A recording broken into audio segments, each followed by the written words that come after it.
जा रही है बेटा, एक बार चेक करो।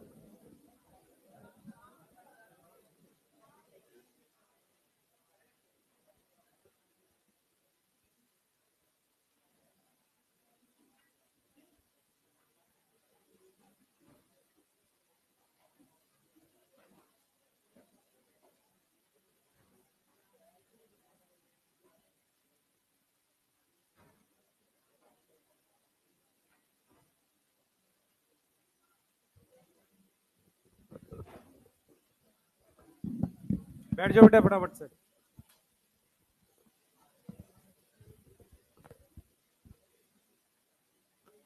क्या पढ़ा लास्ट?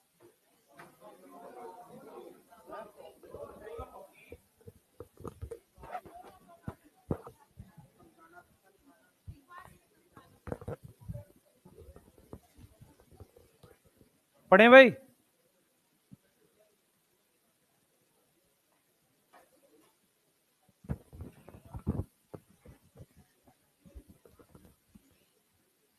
किसकी क्लास के लिए?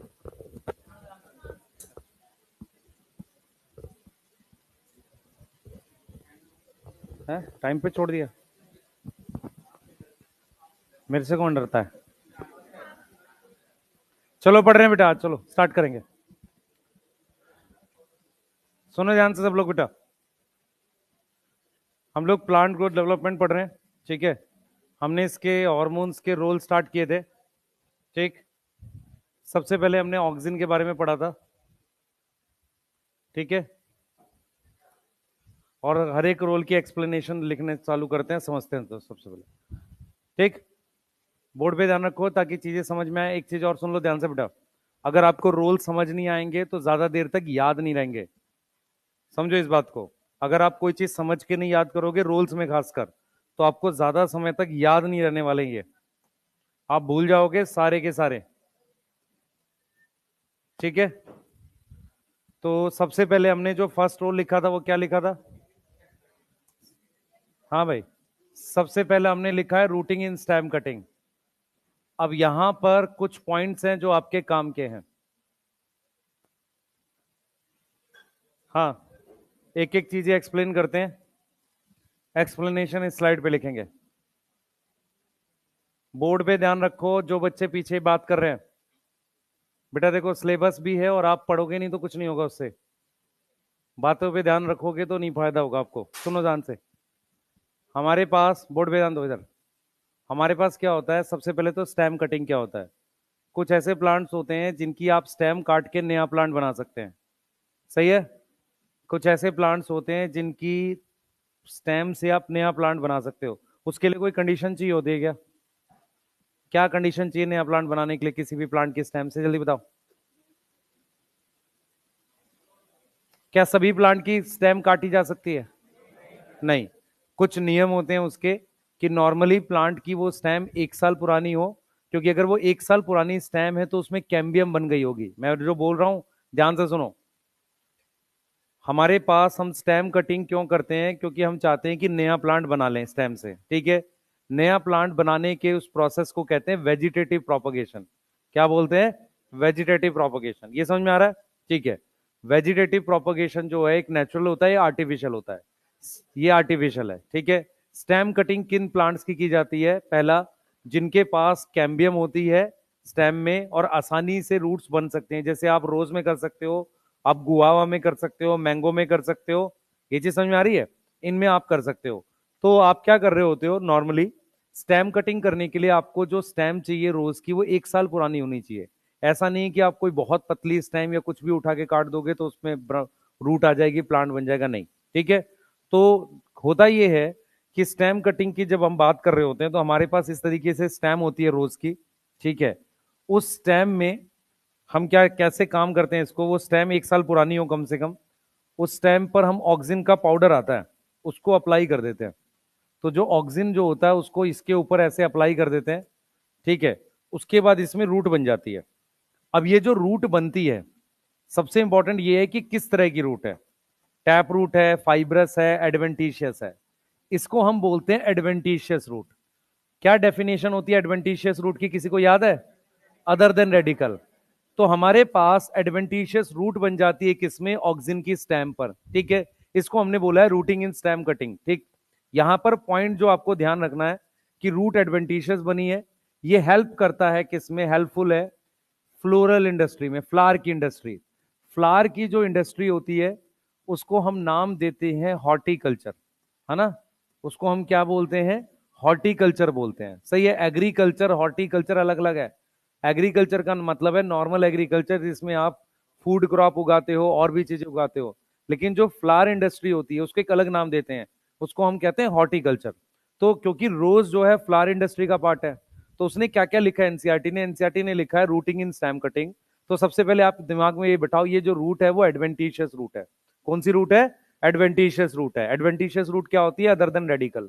दूसरी बात याद रखनी है, फ्लावर इंडस्ट्री को हेल्प कर रही है, तो फ्लावर इंडस्ट्री को क्या नाम देते हैं, हॉर्टिकल्चर। क्या नाम देते हैं बेटा, हॉर्टिकल्चर। ये 2 पॉइंट याद हो जाएंगे, सही है, ठीक है। हम रोज की स्टैम्प क्यों लेते हैं, क्योंकि उसमें कैम्बियम होती है और 1 साल पुरानी स्टैम्प चाहिए कम से कम, सब में काट के आप रूट नहीं ला सकते, क्लियर है। और ये किसमें है, हेल्पफुल है फ्लावर इंडस्ट्री में फॉर प्रोपोगेशन। प्रोपोगेशन क्या होता है बेटा, प्रोपोगेशन क्या होता है, नया प्लांट बनाना, नहीं। जैसे आप लीफ में ब्रायोफाइलम से नया प्लांट बना सकते हो, इसे भी क्या बोलते हैं, प्रोपोगेशन बोलते हैं। तो प्रोपोगेशन का मतलब होता है यहां पर growth of new plant, yes, growth of new plant. अब जरा दूसरा रोल मैं बताने जा रहा हूं। सेकेंड रोल बेटा हमारे पास जो है, ध्यान से सुनेंगे, वो एनसीईआरटी ने लिखा है कि ये प्रमोट करता है एब्सिशन, प्रमोट एब्सिशन ऑफ किसका, ओल्ड लीफ का, किसका, ओल्ड लीफ और फ्लावर का, यस। और प्रिवेंट करता है किसका, प्रिवेंट किसका करता है, नई लीफ का या यंग लीफ का, यस, यंग लीफ का प्रिवेंट करता है। अब मेरी बात इसको जरा देखेंगे ध्यान से सारे बच्चे, देखो नॉर्मली क्या होता है, एब्सिशन कैसे होता है किसी भी प्लांट का, उसका एक पूरा प्रोसेस है। ये हमने स्टेम बना दी है, हमारे पास ये लीफ है, बोर्ड पे ध्यान रखो सारे, ये लीफ है। अगर ओल्ड लीफ को गिराना होता है तो कैसे काम करते हैं, स्टेप वाइज चलते हैं। सबसे पहले इसके काम के मिनरल जो भी इसमें से निकाल लेते हैं वो निकाल लेते हैं। दूसरा एक लाइन बना देते हैं जिससे इसके पास पानी और मिनरल जाना बंद हो जाता है, क्योंकि अगर लीफ में पानी जा रहा होगा तो साथ में मिनरल भी जा रहा होगा। तो एब्सिशन का पूरा एक प्रोसेस होता है। सबसे पहले क्या करते हैं, लीफ में से जरूरी मिनरल वापसी खींच लेते हैं। जरूरी मिनरल का मतलब जो खींचे जा सकते हैं। फॉर एग्जाम्पल मान लो कोई कोई आप जो कोई मान लो आप घर है उसको खाली करके जा रहे हैं, तो सामान ही ले जा सकते हो ना, दीवारें तो नहीं निकाल ले जाओगे। ऐसे ही किसी सेल में से अगर आपको मिनरल निकालना है तो आप उसके साइटोप्लाज्म में से निकाल सकते हो, सेल्स के बीच में से निकाल सकते हो, उसकी सेल वॉल में से मिनरल नहीं निकलेंगे। समझ में आ रहा है। तो जो भी जरूरी मिनरल है निकल सकते हैं, उनको हम वापसी बुला लेंगे, उसको पानी भेजना बंद कर देंगे। उससे क्या हो जाएगा, उसमें एक तरह का प्रोसेस स्टार्ट हो जाएगा कि अब वो लीफ गिरने वाली है। उसके बाद यहां पर जो कनेक्शन है वो वीक हो जाता है, फिर ये लीफ गिर जाती है। इन सबको कराने के लिए सबसे पहला स्टिमुलस होता है ऑक्सीजन का लेवल डिक्रीज हो जाना। मेरी बात समझो ध्यान से, जैसे ही ऑक्सीजन का लेवल डिक्रीज हो जाता है, ऑक्सीजन का लेवल किसमें डिक्रीज हो जाता है, लीफ में। ऑक्सीजन का लेवल लीफ में क्या हो जाता है, डिक्रीज हो जाता है, कम हो जाता है। उसके बाद क्या हो जाता है बेटा, प्रोसेस ऑफ क्या स्टार्ट हो जाता है, एब्सिशन। प्रोसेस ऑफ एब्सिशन क्या हो जाता है, स्टार्ट हो जाता है। तो आपको ये लगेगा कि जो यंग लीफ है हमारे पास, यंग लीफ है उसमें ज्यादा ऑक्सीजन होता है कंपेरेटिवली।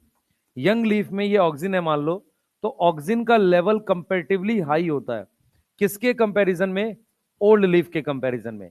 और जैसे ही ऑक्सीजन का लेवल ओल्ड लीफ के कंपैरिजन में इसमें लेवल लो है, किसका, ऑक्सीजन का, तो ओल्ड लीफ में ऑक्सीजन का लेवल कम है। जैसे ही ऑक्सीजन का लेवल डिक्रीज करता है एक सर्टेन लेवल के बाद, वैसे ही उसमें क्या स्टार्ट हो जाता है, प्रोसेस ऑफ एब्सिशन स्टार्ट होता है। प्रोसेस ऑफ एब्सिशन क्या है, सबसे पहले मिनरल खींचेंगे, उसके बाद क्या करेंगे, उसका पानी ब्लॉक करेंगे, ठीक है, कि नया मिनरल जाए नहीं। फिर क्या करेंगे, फिर उसको मतलब वाटर सप्लाई भी रोक दी, मिनरल रोक दिया। उसके बाद यहां एक लेयर बन जाती है, इसे कहते हैं लेयर ऑफ एब्सिशन। कनेक्शन बहुत वीक हो जाता है, फिर किसी भी फिजिकल स्ट्रेस से वो लीफ टूट के गिर जाएगी। समझ में आ रहा है, चाहे हल्की हवा चल जाए, जो चल जाए। तो लॉजिक ये है कि ओल्ड लीफ और फ्लावर जो होते हैं, ओल्ड लीफ और फ्लावर जो होते हैं, फ्रूट लिखते हैं, सॉरी यहां पे फ्रूट लिखना चाहिए हमें। तो जो ओल्ड लीफ और फ्रूट है हमारे पास, यंग लीफ और फ्रूट है, उसमें ये पूरा प्रोसेस स्टार्ट हो जाता है एब्सेशन का। कब? जब ऑक्सीजन का लेवल डिक्रीज करता है। ये समझ में आ रहा है? ये वाला समझ में आया? बोलो। सही है। अब जरा तीसरा देखते हैं। किसी भी प्लांट में हमारे पास दो तरह की बर्ड्स होती हैं। अगर आप किसी प्लांट को देखेंगे तो उसके पास ये ऐसे मैंने लीफ बना दी है, यहां पर इस तरीके से लीफ बना दी है। तो मेरे पास दो तरह की बर्ड होती हैं। एक बर्ड यहां पर है और एक यहां बन सकती है। यस। तो ये जो है, ये जो बर्ड है, इसको हम नाम देते हैं, जो ऊपर होती है इसको नाम देते हैं एपिकल बर्ड। एपिकल बर्ड जो होती है बेटा, वो उसकी ग्रोथ ऑक्सिन प्रमोट करता है। ग्रोथ कौन प्रमोट करता है? Auxin. Promoted by auxin. Yes. Auxin उसकी ग्रोथ प्रमोट करता है और वो एक्सिलरी बर्ड की ग्रोथ रोकता है। एक्सिलरी बर्ड जो होती है ना, उसकी ग्रोथ को क्या करता है? ऑक्सिन स्टॉप करता है, ऑक्सिन प्रिवेंट करता है एक तरीके से। क्या इस चीज को हम एपिकल डोमिनेंस बोलेंगे? इसी को क्या बोलेंगे? एपिकल डोमिनेंस बोलेंगे। मेरी बात समझ में आ रही है? इसी को हम क्या बोलेंगे? एपिकल डोमिनेंस बोलेंगे। तो एपिकल डोमिनेंस का मतलब है किसी भी मेन स्टेम की एपिकल बर्ड को ऑक्सिन ग्रोथ प्रमोट करता है, मतलब उसकी ग्रोथ प्रमोट करता है। और जो यहां पर एक्सिलरी बर्ड है, इसकी ग्रोथ को प्रिवेंट करता है। इससे क्या होगा? ब्रांचेस नहीं बनेंगी। इससे क्या रुक जाएंगी? ब्रांचेस नहीं बनेंगी। अब क्या होता है बेटा? अब क्या होता है? ब्रांचेस नहीं बनेंगी। अब जैसे जैसे ये बर्ड पुरानी होती जाती है ना, ऑक्सीजन का लेवल हल्का घट जाता है। जैसे वो लेवल घटता है, फिर ब्रांचेस स्टार्ट होती है। आपने देखा है कि जब प्लांट थोड़ा बढ़ जाता है तब ब्रांच बनती है। बिल्कुल शुरू में बननी स्टार्ट, ऐसा नहीं होता कि 4 लीफ बन गई ब्रांच बना लो। ऐसा देखा है किसी ने कभी? नॉर्मली नहीं होता। तो ये वाली चीज आपको समझनी। अब इसको यूज कहां करते हैं हम? अगर टिप हटा दें, यूज कहां करेंगे? अगर हम एपिकल बड रिमूव कर दें तो क्या हो जाएगा बताओ? अगर एपिकल बड रिमूव करोगे तो क्या होगा बताओ? ब्रांच बनने लगेंगी। क्या बनेंगी? ब्रांच फॉर्म होगी, एक्सिलरी बड ग्रो करेगी। अब इसको हम कहां यूज करते हैं बेटा?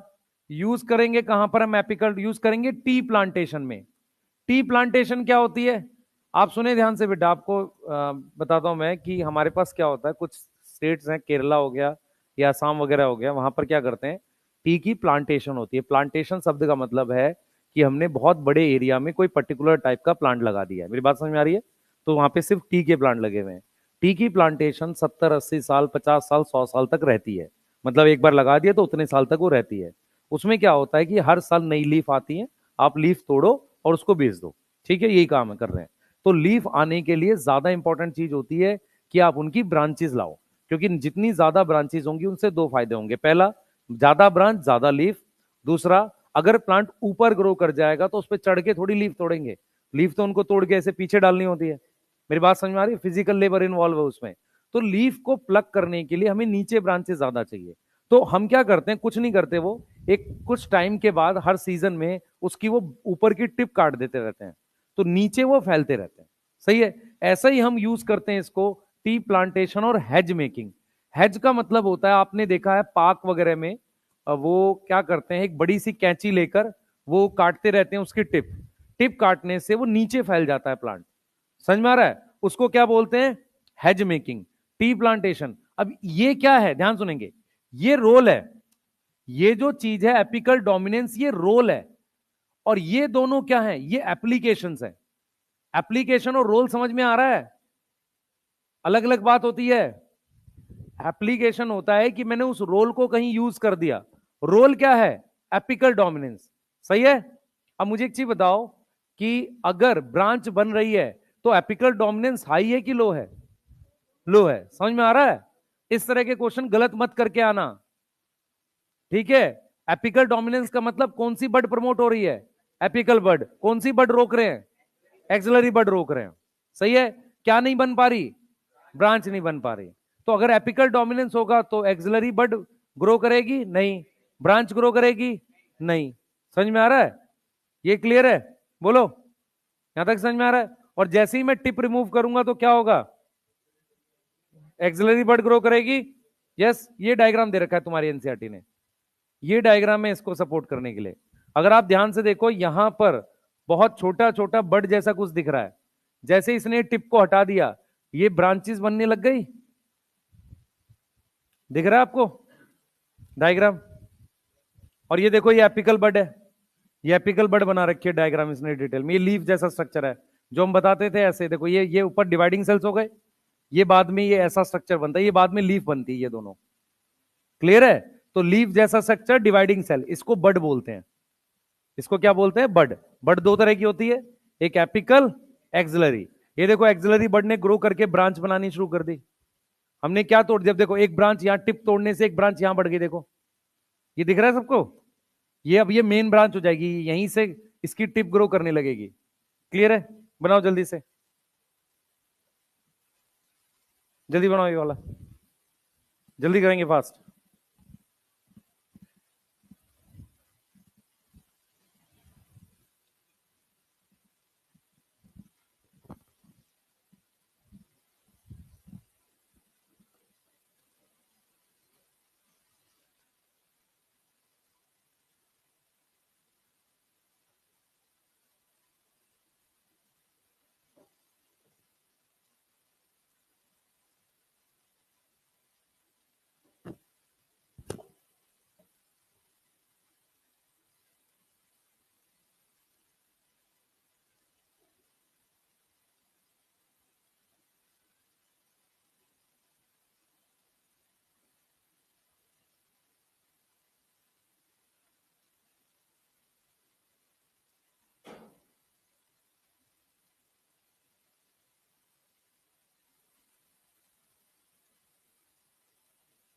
जल्दी लिखना बेटा थोड़ा सा, और जिन्होंने लिखा हुआ एनसीईआरटी पढ़ लो फटाफट से।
लिख ले बेटा, चले आगे, थोड़ा फास्ट लिखो।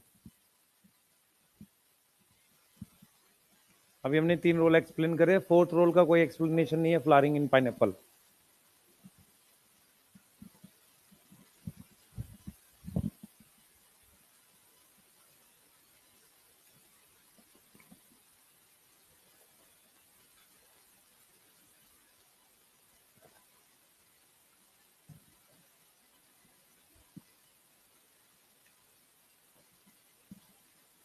संडे आपका टेस्ट कितने बजे है?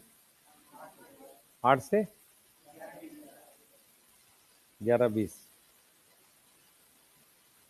ठीक है।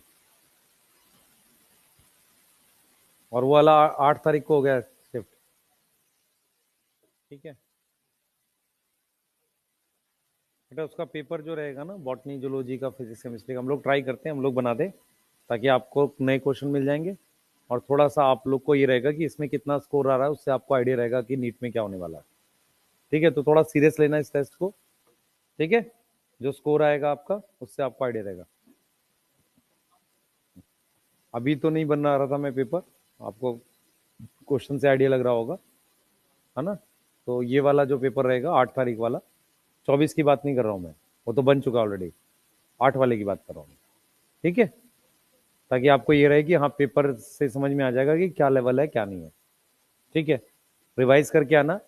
पेपर नॉर्मली मतलब इजी टू मीडियम बनाया जाता है अगर कंबाइंड पेपर हो। कंबाइंड पेपर मुश्किल नहीं बनता है, समझ में आ रहा है, क्योंकि टॉपिक कवर करने होते हैं।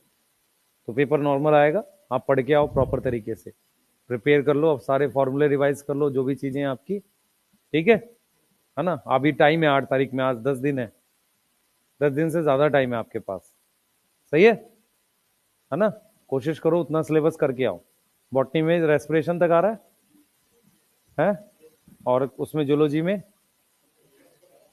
स्ट्रक्चरल ऑर्गेनाइजेशन तक आ रहा है, ठीक है। और उसमें फिजिक्स में थर्मोडायनेमिक हीट थर्मल प्रॉपर्टीज आ रहा है, ठीक है। और केमिस्ट्री में डी ब्लॉक तक आ रहा है? और इसमें क्या नाम है, ऑर्गेनिक हाइड्रोकार्बन तक आ रहा है, ठीक है। तो ट्राई करते हैं कि कुछ कहीं से आपको ऐसा पेपर मिले जिसमें आप अपने आप को कंप्लीट करके देख सकें, ठीक है। एनवाईटीएस में क्यों देगा उसको, अभी उसको अपने हिसाब से लगा के दो आप लोग, ठीक है। हाँ, उसको सॉल्व करो, जो डाउट हो मेरे से पूछ लेना यहाँ पे, ठीक है।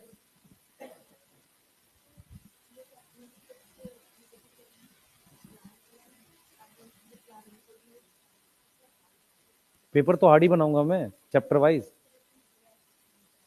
रेस्पिरेशन इजी था, फोटोसिंथेसिस का टेस्ट मुश्किल था जो हमने लिया उस पे। बेटा पेपर में मुश्किल ही बनाऊंगा ना स्टार्टिंग में, चैप्टर वाइज टेस्ट मुश्किल ही बनेंगे। अगर आप 40 क्वेश्चन बना पाते हो, 35 बना पाते हो, 38 बना पाते हो, तो आपको कुछ आता है इसका मतलब। मैं आसान क्वेश्चन नहीं बनाऊंगा उसके। रीजन है क्योंकि चैप्टर वाइज टेस्ट है ना, उससे आपको ये रहेगा कि आपको जब भी रिवाइज करना उस टेस्ट को रिवाइज करो, और क्वेश्चन अच्छे करोगे तभी फायदा होगा वहां पे। इसको बहुत ईजी बना दूंगा तो आपको कुछ इंप्रूवमेंट नहीं होगी, क्योंकि अभी हम इसको दिसंबर में ले रहे हैं ना। अगर इसको मैं मई अप्रैल में ले रहा होता, अप्रैल में ले रहा होता, तो मैं इसको नॉर्मल और इजी बनाता, जो नीट का लेवल आता। ये नीट के लेवल से ज्यादा है थोड़ा सा, सिर्फ इसलिए ताकि आप एनसीईआरटी पढ़ लो, और कोई रीजन नहीं है। सोच लो थोड़ा क्वेश्चंस को, ठीक है। सोचने वाले क्वेश्चंस हैं, इसलिए मैंने बोला टाइम मत देखना उसमें, टाइम इंपॉर्टेंट नहीं है उन टेस्ट में, ठीक है। क्योंकि कुछ को ज्यादा समय लगेगा सोचने में, इंपॉर्टेंट आप क्वेश्चन सॉल्व करो सारे, और उसमें बहुत सारे क्वेश्चन लॉजिकल हैं। हाँ, उससे आपको टॉपिक पे वो बनेगी, पकड़ बनेगी। चलो आओ, ये लिख ले सबने।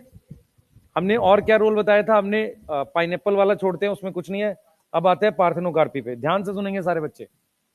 हम बात करते हैं पार्थेनोकार्पी की। पार्थेनोकार्पी सुनेंगे सारे बच्चे, क्या होता है। पार्थेनोकार्पी होता है सीडलेस फ्रूट, ऐसा फ्रूट जो सीडलेस है। अब इधर देखें सारे बच्चे, नॉर्मली ये होता है, ये नॉर्मल प्रोसेस है कि मेरे पास जो ओवरी होती है, इसमें दिखते हैं ओवरी। ओवरी में क्या होता है बेटा, ऑक्सिन प्रेजेंट होता है।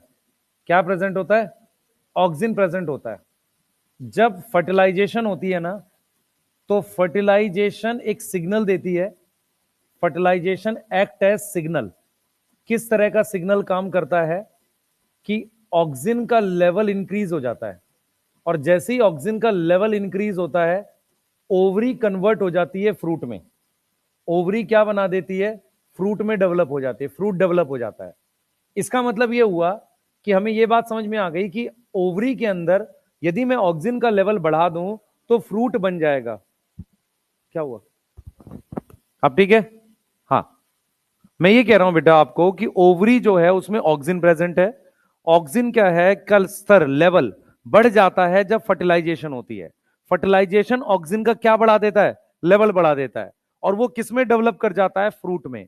किस में डेवलप कर जाता है, फ्रूट में। यस, मतलब ऑक्सिन बढ़ने से फ्रूट बन जाता है, किसके अंदर, ओवरी के अंदर।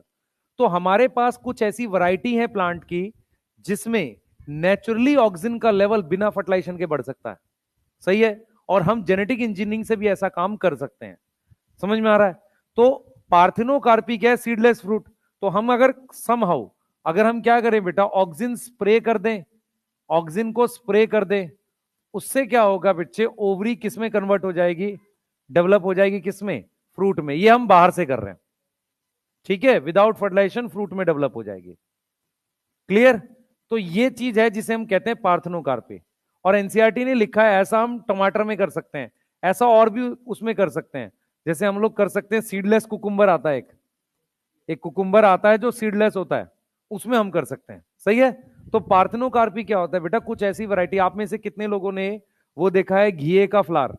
घिए के फ्लावर में ऐसे ट्यूब बनी रहती है ना? ऐसा लगता है छोटा सा घिया बन गया अब ये। लेकिन कई बार क्या होता है, घिया लौकी को कह रहे हैं जो, हाँ, लौकी घिया जो भी है वो, कद्दू थोड़ी होता है। बॉटल गार्ड कद्दू होता है? लौकी, पंपकिन तो अलग होता है। एक काम करो, सुनो मेरी बात सुनो, शाम में आराम से डिस्कस कर लेना आपस में। इधर सुनो ध्यान से, मैं क्या बताना चाह रहा हूं समझो, मैं क्या बोलना चाह रहा हूं समझ नहीं रहे हो। मैं सिर्फ आपको ये समझाना चाह रहा हूं, बहुत सारे ऐसे फ्लावर्स होते हैं जिनके नीचे जैसे जो लौकी घिया जो है उसमें ट्यूब बनी रहती है, वो फीमेल फ्लावर है। ऐसे ही आपको जो कद्दू पंपकिन है उसमें आपको दिखेगा कि फ्रूट छोटा सा बन गया है, लेकिन वो सूख जाता है अगर फर्टिलाइजेशन नहीं होती। समझ में आ रहा है मैं क्या बोलना चाह रहा हूं? तो इसका मतलब नेचर ने बिना फर्टिलाइजेशन के ऑक्सीजन का स्तर बनाना शुरू कर दिया था। उसको ये था कि एक्सपेक्ट था कि फर्टिलाइजेशन होगी, अगर हो जाएगी तो आगे बढ़ता चला जाएगा। समझ आया? क्योंकि ऐसा नहीं होगा कि फर्टिलाइजेशन होगी तो पहली बार चालू करेंगे, वो पॉसिबल ही नहीं है। क्योंकि वो फ्रूट बहुत जल्दी डेवलप करना है उसको, 3-4 दिन में प्रॉपर फ्रूट डेवलप कर देना उसे। इसी समझ में आ रही है? तो वो नेचर ने किया है। कैसे नेचर ने क्या किया है? स्टार्टिंग में ही ऑक्सीजन का लेवल बढ़ा दिया है। अगर मैं बिना फर्टिलाइजेशन के ऑक्सीजन का लेवल बढ़ा सकूं तो उसे हम क्या बोलेंगे? पार्थेनोकार्पी। क्लियर है? यहां तक समझ में आ रही है? ठीक है। अब यहां पर हम क्या लिख रहे हैं बेटा? इसके बाद हम लोग लिख रहे हैं यहां पर वीडी साइड वाली बात। अब ध्यान से सुनना जो मैं बोल रहा हूं यहां पर। ऑक्सीजन कैसे काम करता है? ऑक्सीजन हाई कंसंट्रेशन में, ध्यान रखना लो कंसंट्रेशन नहीं है, हाई कंसंट्रेशन में कैसे काम करता है? Act as weedicide. कैसे काम करता है? VD side. वीडी साइड क्या होते हैं बेटा? किसी वीड्स को किल करता है। वीड क्या होते हैं? Unwanted plant. Kill weeds. ये समझ में आ रहा है? ठीक है, किल कर रहा है वीड्स को। अब सुनो जो मैं बोलने जा रहा हूं आपको। होता क्या है बच्चे, आप समझो ध्यान से। एक तरफ हम ये देख रहे हैं कि ऑक्सीजन का लेवल बढ़ने से लीफ गिर नहीं रही है। आपको ये समझना पड़ेगा कि ऑक्सीजन की बहुत हाई कंसंट्रेशन अगर किसी डाइकॉट प्लांट में ऊपर से गिरा दें उसकी लीफ पर, उसकी लीफ गिर जाती है। समझ में आ रहा है? मेरी बात समझो। हम यहां पर लिख रहे हैं एक्ट एज वीडिसाइड। कैसे? By acting as a, by acting as a defoliator. Defoliator क्या होता है? डीफोलिएटर क्या होता है? फोलिएज क्या होता है? लीफ। फोलिएज किसको कहते हैं? लीफ को। तो डीफोलिएटर क्या हो गया? लीफ गिरा देना, यही होगा। सही है, डीफोलिएटर मतलब लीफ गिरा देना। तो डीफोलिएटर का मतलब होता है हमारे पास क्या होगी? लीफ गिर जाएगी। और किसकी गिरेगी? डाइकॉट की। किसकी गिरेगी? डाइकॉट प्लांट की। और हम कौन सा ऑक्सीजन यूज करेंगे? जो इंडस्ट्रियल है ना, 2,4-D। क्योंकि प्लांट से उतना सारा ऑक्सीजन निकलेगा ही नहीं, तो हम 2,4-D यूज करते हैं। अब देखो मेरी बात सुनो, देखो ये ग्राउंड है, इसमें ग्रास लगी हुई है, ये ग्रास लगी हुई है। इसके बीच में जो वीड होगा, अनवांटेड प्लांट, वो डाइकॉट होगा। समझ में आ रहा है? ये जो ग्रास का लॉन है, ग्रास के लॉन में जो डाइकॉट है, ये अनवांटेड प्लांट है। मेरी बात समझ में आ रही है? तो अगर मैं इसकी लीफ गिरा दूं तो मेरे पास क्या हो जाएगा? मेरे पास एक ग्रास लॉन अच्छा बन जाएगा। सही है? तो इसकी एप्लीकेशन कहां हो गई? ग्रास लॉन में। एप्लीकेशन कहां है? ग्रास लॉन में। ग्रास लॉन जो किससे फ्री बना रहे हैं? Free from dicot. Free from dicot, उसमें वीड नहीं है। Clear? Free from dicot. Dicot मतलब उसमें कोई वीड नहीं है। ये वाली बात समझ में आई सबको? इससे रिलेटेड एक स्टोरी है एजेंट ऑरेंज वाली। वियतनाम वॉर और यूएसए का, यूएसए वियतनाम के बीच में कोई वॉर था। वहां पर उन्होंने क्या किया था? एयर एयर के थ्रू, मतलब बेसिकली प्लेन के थ्रू, ऑरेंज कलर के बॉक्सेस में रखा हुआ ऑक्सीजन फॉरेस्ट पे डाला था। उससे क्या हुआ था कि फॉरेस्ट के अंदर जो वियतनाम के ट्रूप्स, सैनिक छुपे हुए थे, वो दिखने लगे थे ऊपर से। समझ में आ रहा है? क्यों? क्योंकि लीफ गिर गई थी 5-7 दिन में, फॉरेस्ट की सारी लीफ गिर गई लगभग। समझ में आया क्या किया उन्होंने? उनको पता है इस बहुत बड़े एरिया में छुपे हुए हैं, उन्होंने ऊपर से एयरप्लेन से ऑरेंज कलर के बॉक्सेस में स्टोर था वो ऑक्सीजन, उसको स्प्रे कर दिया, उससे वो लीफ गिर गई। सही है। तो एजेंट ऑरेंज हिस्ट्री में जो है वो बेसिकली क्या है, ऑक्सिन है। एजेंट ऑरेंज क्या है, ऑक्सिन है। समझ में आ रहा है मैं क्या बोल रहा हूं। तो उसने करा क्या था, कैसे काम किया होगा, लीफ गिरा दी होगी, ठीक है।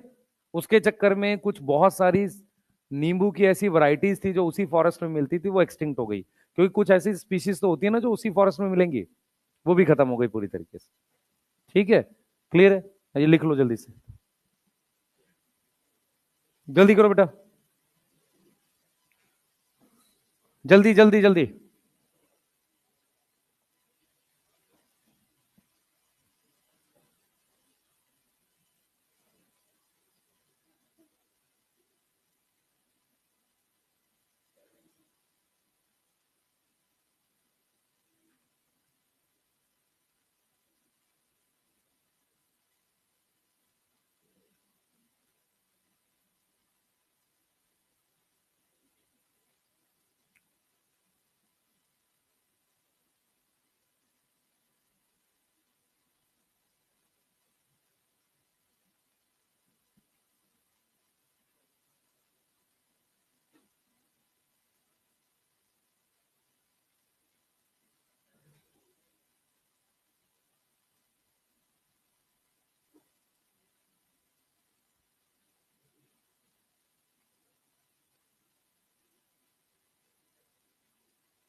लिख लो बेटा,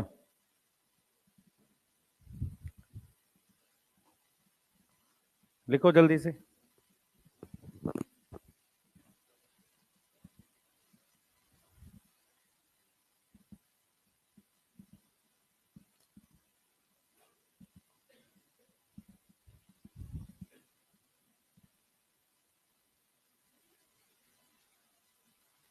आपके चैप्टर आ रहे हैं फोटोसिंथेसिस, रेस्पिरेशन और,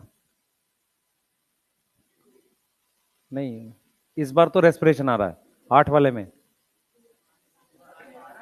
सारा सेल साइकिल सब आ रहा है ना, ठीक है। अच्छा,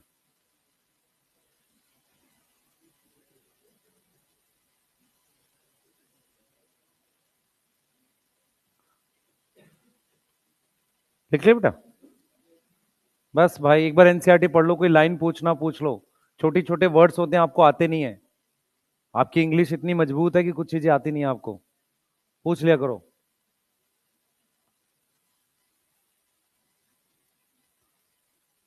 कुछ बच्चे स्कूल नहीं गए और कुछ जाके भी नहीं पढ़े। पढ़ लो एनसीईआरटी में ऑक्सीजन। हाँ बेटा, हाँ, पढ़ पढ़। जाइलम डिफरेंशिएशन बता रहा हूं मैं, उसको छोड़ के और पूछ।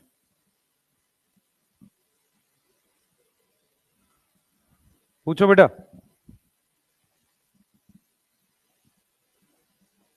बच्चे वीडी साइड काम करना उसका रोल है, सही है। ग्रास लॉन बनाना उसकी एप्लीकेशन है, फर्क है दोनों में। पढ़ लिया एनसीईआरटी। जाइलम डिफरेंशिएशन क्या होगा, मतलब क्या होता है, जैसे हमारे पास ऑक्सीजन कहां बनता है, टिप पे। ऑक्सीजन हमारे पास कहां बन रहा है, टिप पर बन रहा है ना। ये हमने टिप बना दी ऐसे, सही है। यहां पर ऑक्सीजन बन रहा है मान लो, तो जो ऑक्सीजन बन रहा है वो यहां पर जो सेल्स हैं उनसे जाइलम बनवा देगा। यहां पर ये डिवाइडिंग सेल्स हैं, तो डिवाइडिंग सेल्स को किस में कन्वर्ट कर देगा, जाइलम में। ये जो डिवाइडिंग सेल्स हैं, डिवाइडिंग सेल्स को किस में कन्वर्ट कर देगा, जाइलम में। जाइलम में, तो उसको डिफ्रेंशिएट कर देगा जाइलम में।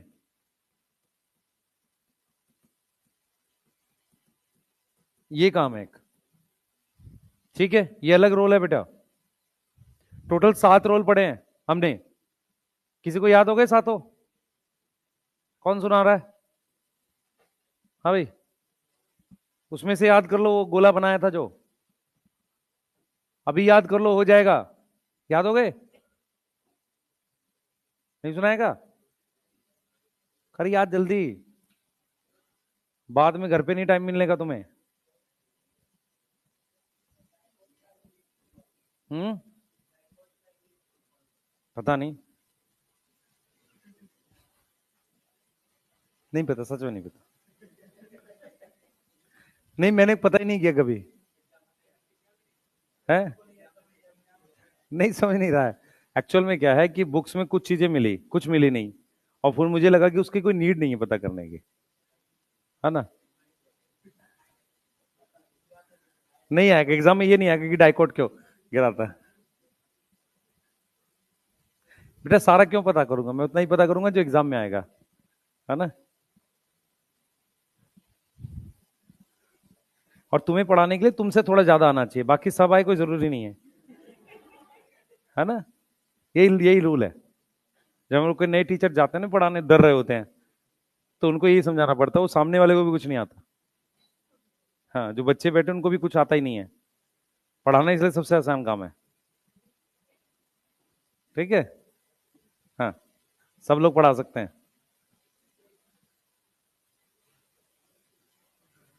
वीडियो तो एटलीस्ट सब लोग बना सकते हैं, हाउ टू स्कोर 700, उसमें कोई दिक्कत नहीं है। हाँ, सब बनाते हैं कि इसका ये फॉलो करो तो ये आएगा, तो उससे ये हो जाएगा। हाँ, सब बनाते हैं।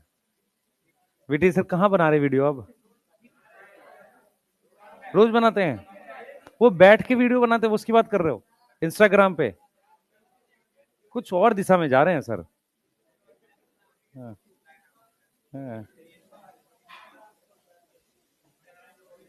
है, इंस्टाग्राम फॉलोअर बढ़ा रहे हैं सर।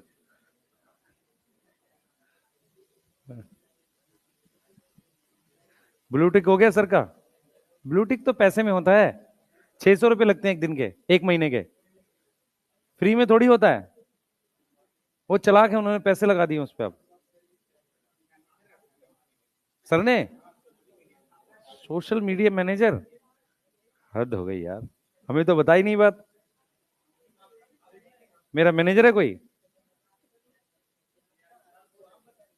क्यों, हम क्यों रखेंगे मैनेजर? इंस्टा चलाने के लिए मैनेजर रखा जाएगा?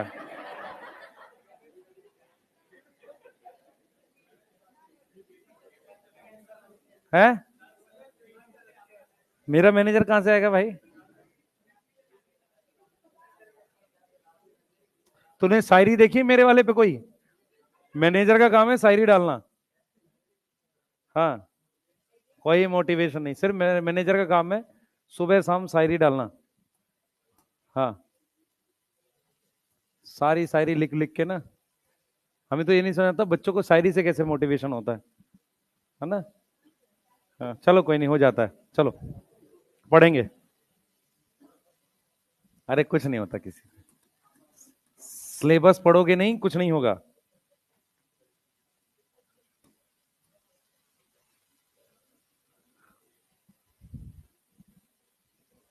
चलो स्टार्ट करते हैं। तुमको एनवाइटीएस दी क्यों, मुझे ये नहीं समझ में आ रहा, किस तुमने मांगी थी? अच्छा, और क्या मांगा था तुमने? और भी कुछ मांगा हुआ है बताओ। स्वेट? अरे ऐसे तो तू चप्पल मांग लेगा सर, मैं पैदा आता हूँ। ये हाल है। पढ़ाई के लिए पूछ रहा हूँ भाई। एपी सर से और क्या मांगा था? भाई वो आए तो कुछ डिमांड करी होगी ना तुमने। और बैग वैग? चलो छोड़ो, चलो।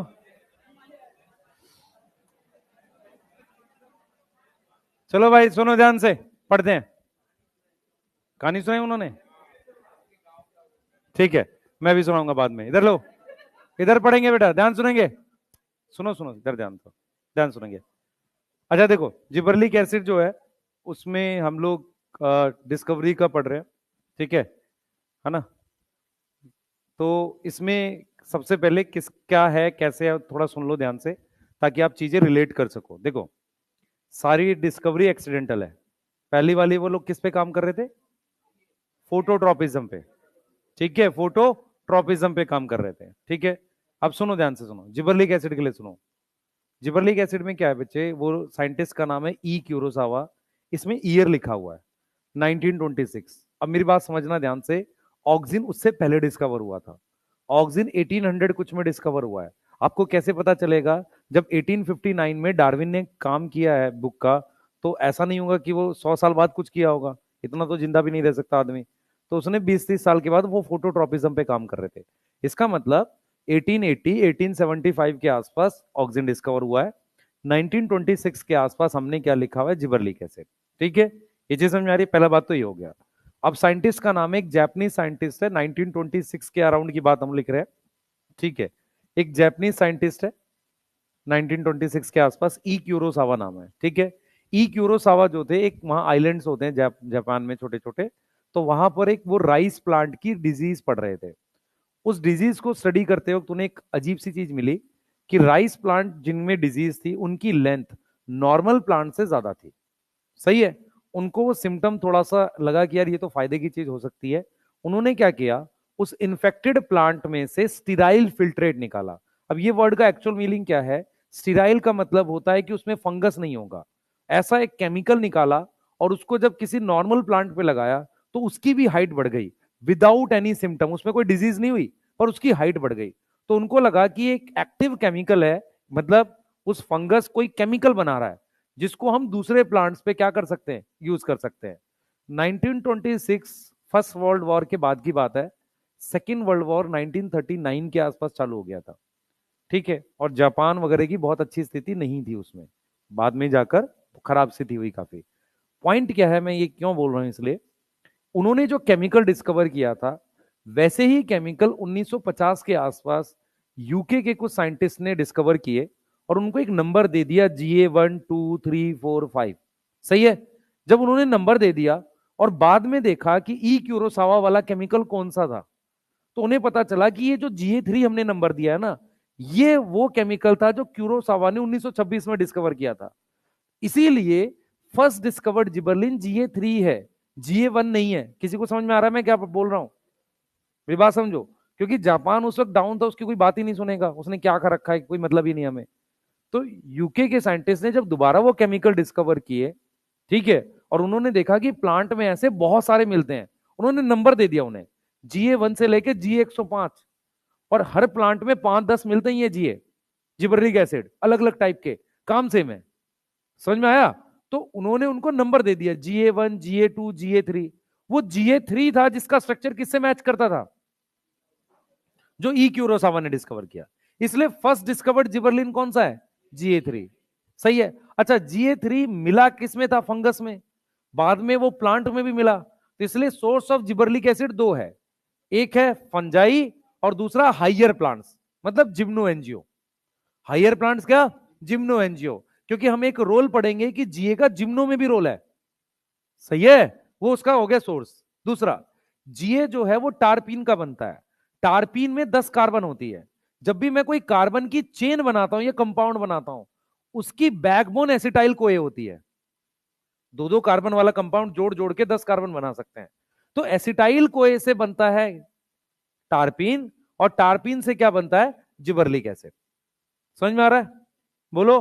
अब जैसे ऑक्सीजन में था ना नेचुरल सिंथेटिक, इसमें नहीं है, रीजन, इसमें जो जीए होगा ना, वो आप लैब में बना सकते होगे, या प्लांट से मुझे इतना ज्यादा, मान लो फंजाई बनाता है, तो मैं फिर लैब में ना बना के फंजाई को ही लैब में कल्चर कर दूं, वो बना के दे देगा, ठीक है। मैं कुछ प्लांट्स ले लूं जिसपे फंगस का इन्फेक्शन करा दूं, उससे वो केमिकल निकालता रहूं। मेरी बात समझ में आ गई है, तो इसलिए यहां पर नेचुरल आर्टिफिशियल वर्ड यूज नहीं करते, क्लियर है। तो मैं लिख रहा हूं, साथ के साथ नोट करेंगे, ई क्यूरोसावा, हाँ भाई, साइंटिस्ट का नाम ई क्यूरोसावा, जापानीज साइंटिस्ट है, यस। वो किसको स्टडी कर रहे थे, कौन सी स्टडी कर रहे थे, बेकन डिजीज, बेकन, बेकन या फुलिश, फुलिश सीडलिंग, ऐसा सीडलिंग जो मूर्ख है, मतलब उसकी हाइट ज्यादा है, ऐसा बोल रहा है वो, फुलिश सीडलिंग, ठीक है। किस पे, ऑन राइस प्लांट। वो किसकी वजह से हो रहा है, ड्यू टू फंगस, क्या नाम है उसका? उस फंगस का नाम याद करो। और शायद आपको नहीं पता होगा, ये फंगस एस्कोमाइस्टीज में आता है। जिब्रेला फ्यूजी कुरोई जो है वो एस्कोमाइस्टीज में आता है वैसे, ठीक है। जिब्रेला फ्यूजी कुरोई, ठीक है। इससे इन्होंने क्या किया? Isolated sterile filtrate. क्या आइसोलेट किया? Sterile filtrate. कहां से? From infected plant. Yes, from infected plant. और वो क्या कर रहा है बेटा? वो कॉज कर रहा है क्या? सिम्टम। क्या कॉज कर रहा है? लेंथ इंक्रीज कर रहा है। Can increase length. सही है। तो इसका मतलब ई क्यूरोसावा ही वो साइंटिस्ट थे जिन्होंने जिन्होंने फर्स्ट एक्टिव जिबरलिक एसिड आइसोलेट किया। यस, फर्स्ट एक्टिव जिबरलिक एसिड क्या किया? डिस्कवर किया और आइसोलेट किया।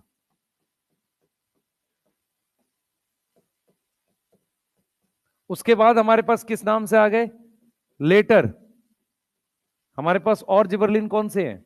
GA1, GA2, GA3, ऐसे ऐसे करके लार्ज नंबर ऑफ GA हैं, 100 से ज्यादा हैं, मोर देन 100। उसमें से पहला कौन सा था? GA3। कौन सा पहला था? GA3, जो क्यूरोसावा वाला है, फर्स्ट डिस्कवर्ड जिबरलिन है। और सबसे ज्यादा यूज भी यही किया जाता है। क्यों? क्योंकि ये आसानी से फंगस से निकल जाता होगा। यस, समझ में आ रहा है? तो ये हो गई इसकी क्या? डिस्कवरी। ये क्या हो गई इसकी? डिस्कवरी। अगर मैं यहां पे बात करूं इसके साइट ऑफ सिंथेसिस की, जैसा हम लिखते हैं बायोएसे से पहले लिख रहे हैं साइट ऑफ सिंथेसिस, कौन बताएगा? एक तो सीड में बन सकता है ये, ठीक है। ये कहां बन सकता है? सीड में। फर्स्ट टॉपिक हो गया discovery. Second, site of synthesis. इसकी टेबल बनेगी इस पूरे टॉपिक की, हार्मोन्स की। ध्यान रखना, अगर टेबल नहीं बनाओगे तो फंस जाओगे। ये सीड में बन सकता है, इंटरनोड में बन सकता है।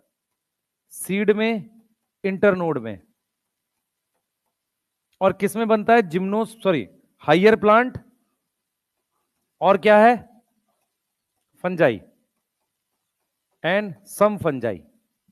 कुछ फंजाई और हायर प्लांट इसको प्रोड्यूस कर सकते हैं, कैन प्रोड्यूस जीए।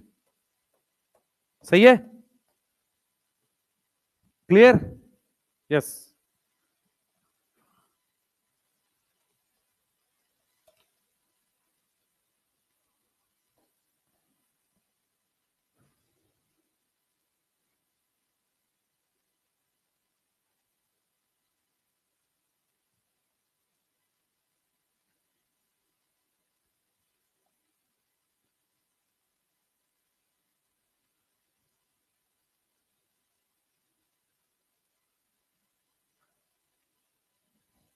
हो गया? नहीं, लिखा करो यार, थोड़ा सा फास्ट लिखोगे तब मैं करा पाऊंगा। मैं माइक्रोब्स आपको लिखवाऊंगा नहीं भाई, मैं पहले बता रहा हूं, मैं लिख के दूंगा हाथ से खुद से। मुझे ये भी एक लग रहा है कि ये काम भी तुम करवाओगे अब। हाथ से नोट्स लिखने पड़ेंगे मुझे कुछ के तो।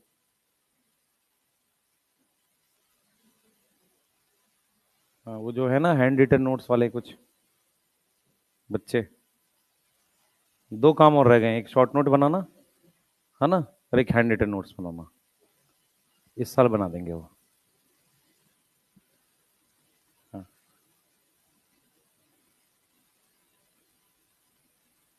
शॉर्ट नोट्स बेटा ये जो मिलते हैं मार्केट में ना, वो किसी काम के नहीं है। रीजन क्या है? वो टीचरों ने नहीं बना रखे। जब तक कोई टीचर खुद नहीं बनाएगा वो किसी काम के नहीं है। वो क्या रहता है, किसी टीचर की कट पेस्ट करके कुछ बना देते हैं, वो तो तुम बना लो, उसमें कोई बड़ी चीज थोड़ी है। ठीक है, वो जितने आपको दिख, बस ये है कि उसमें कलर और राइटिंग साफ हो रहती है, वो देख के तुम्हें बहुत अच्छा लगता है। बस पढ़ोगे तो पता चलेगा बहुत सी चीजें मिसिंग है और बहुत सी अननेसेसरी चीजें हैं, है ना। तो वो दिक्कतें ज्यादा है। तो देखते हैं इस बार जो करते हैं उसको, शॉर्ट नोट्स का भी कुछ।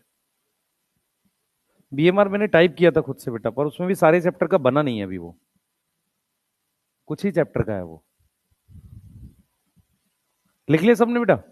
चले आगे है? लिख लो एक बार, जिन्होंने लिखा एनसीईआरटी नाम की चीजें देखो एक बार जरा, क्या कह रही है तुमसे।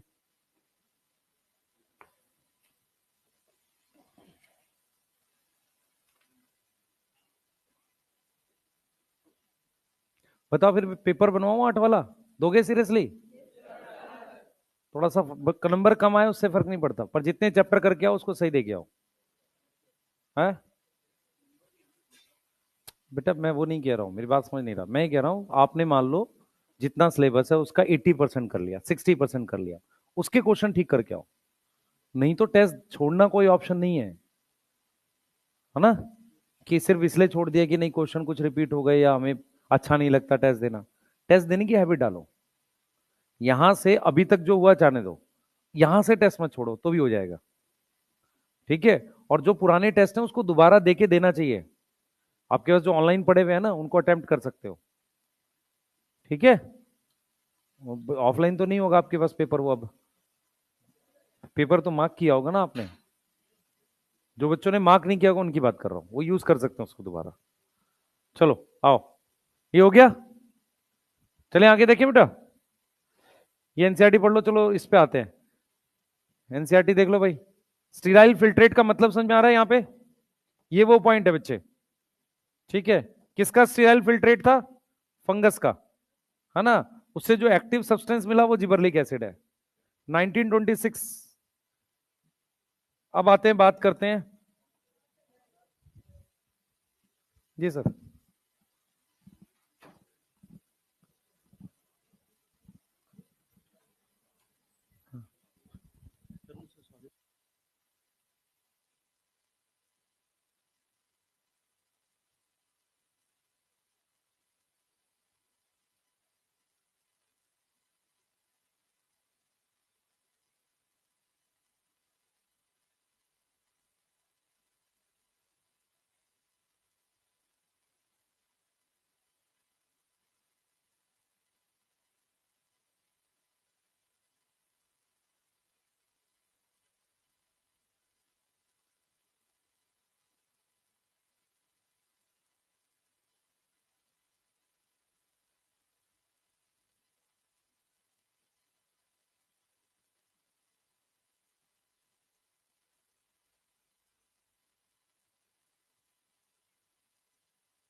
बच्चों आवाज आ रही है मेरी?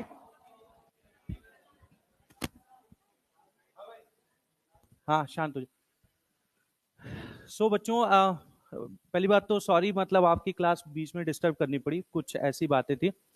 तो बेटा दो चीजें मैं क्विकली आपको बताऊंगा। एक, आपको एनवाईटीएस का पेपर मिला होगा, ठीक है ना। तो वो एनवाईटीएस का पेपर आपके बैच की सारे मास्टर टीचर्स ने बहुत फाइट करके आप लोगों को दिलवाया है। नॉर्मली कंपनी में उसकी 1500 के आसपास कॉस्ट होती है, और पता नहीं आपके मास्टर टीचर्स ने क्या जादू किया कि वो आप लोगों को मिल गया। तो उसका सही तरीके से यूटिलाइजेशन करना है। दूसरी चीज, हम 2 से 3 बेटा हम लोग एक जनरल डाउट स्लॉट लगा रहे हैं, जो रेगुलर मास्टर टीचर्स ले रहे हैं। मास्टर टीचर का मतलब जो दूसरे बैचेस में पढ़ा रहे हैं। तो आप देखोगे इसी वाले हॉल में, एक दिन में आपके टेलीग्राम पे भी ये बात सर्कुलेट हुई होगी कि इसी वाले हॉल में 2 से 3, एक दिन मान लो फिजिक्स और बायो के टीचर बैठ रहे हैं, एक दिन केमिस्ट्री बायो के टीचर बैठ रहे हैं, ऐसे आप तो उनसे डाउट्स को ले सकते हो। बात समझ में आती है? और दूसरी बात बेटा, यहाँ पे सेंटर की रिस्पॉन्सिबिलिटी फिलहाल अभी मैंने ली है। तो अगर आप लोगों को कोई क्वेरी आता है, कोई कंसर्न आता है, एकेडमिक नॉन एकेडमिक किसी भी लेवल पे, तो आप लोग मेरे से आके मिल सकते हो। और जो भी आप लोगों की प्रॉब्लम्स होंगी उनको मैं प्रॉम्प्टली सॉल्व करने की कोशिश करूंगा। बट बात केवल इतनी सी है कि आप लोगों को बच्चों अपने एंड पे सिंसियरिटी रखनी है, क्लास में आपको अपने एंड पे अटेंडेंस को मेंटेन रखना है। और उसके लिए जो भी आपको एकेडमिक सपोर्ट चाहिए वो एकेडमिक सपोर्ट आपको बहुत ही क्विकली दिया जाएगा, it will not be taking a lot of time. मेरी बात आप समझ रहे हो ना, कि कोई पढ़ने वाला बच्चा बोल रहा है कि हमारा सर हमने क्लास अटेंड की, लेट से हमारे फिजिक्स में इस चैप्टर का डाउट है, और वो डाउट हम कैसे सॉल्व करें, हमें उसके लिए एक टीचर चाहिए जो बहुत ही तेजी से डाउट को सॉल्व कर सकता है, तो वो सारा एकेडमिक सपोर्ट आप लोगों को दिया जाएगा, ठीक है ना। बाकी अगर मैं आपको, अगर नीचे कई बार मेरी क्लासेस होती हैं, ऑनलाइन क्लासेस भी होती हैं, ऑफलाइन क्लासेस भी होती हैं, अगर मैं कई बार आपको नीचे नहीं मिलता हूं, तो उस केस में हेल्प डेस्क पे एक शशि सर बैठे हैं, उनसे अगर आप अपना नाम लिखवा दोगे और अपना बैच का नाम लिखवा दोगे, तो मैं आपको एज सुन एज पॉसिबल मैं तुरंत कनेक्ट कर लूंगा, ठीक है ना। बट बेटा इतनी सी बात थी, आप लोग अच्छे से करते रहो, और आप लोगों के, हाँ जी,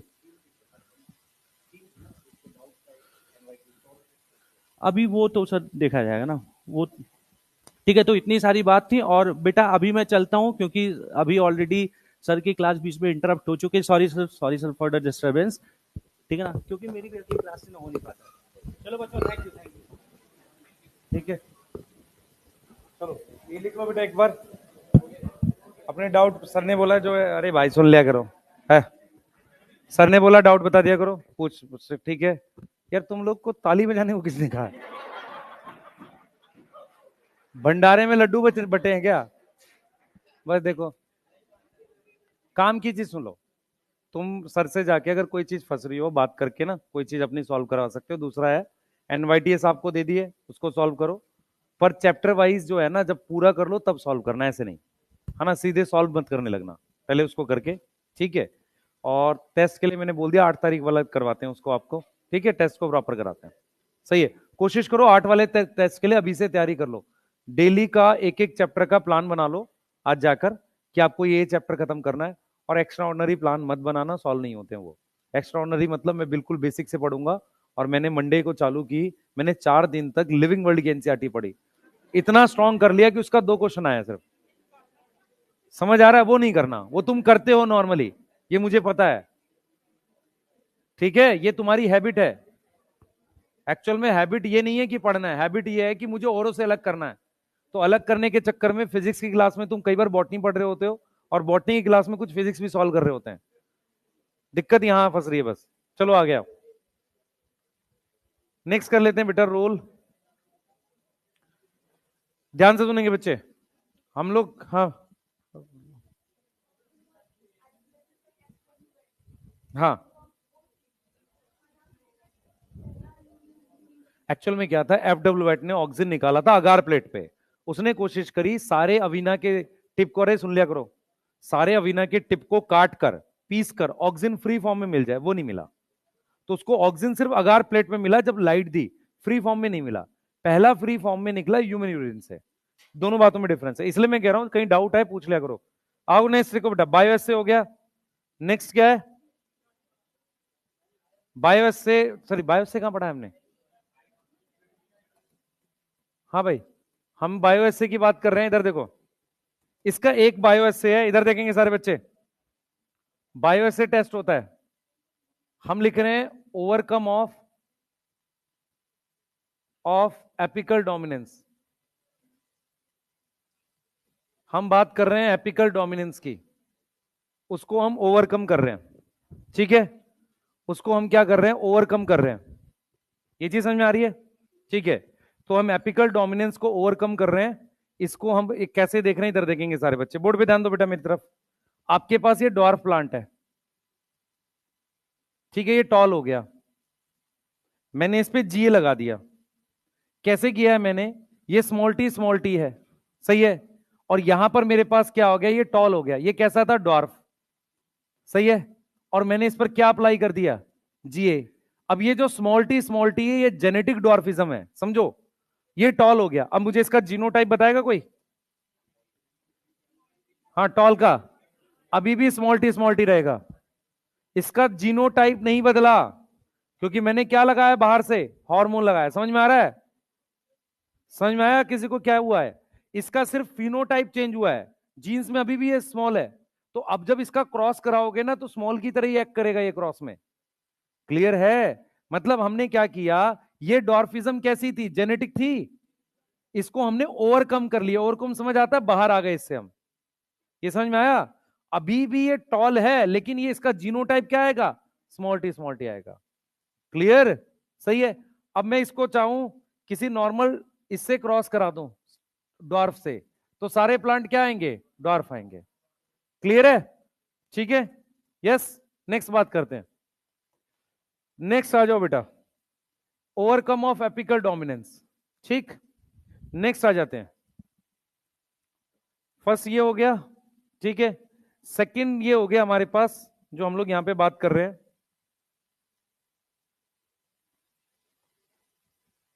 सेकंड देखेंगे बेटा, फर्स्ट हो गया overcome of apical dominance.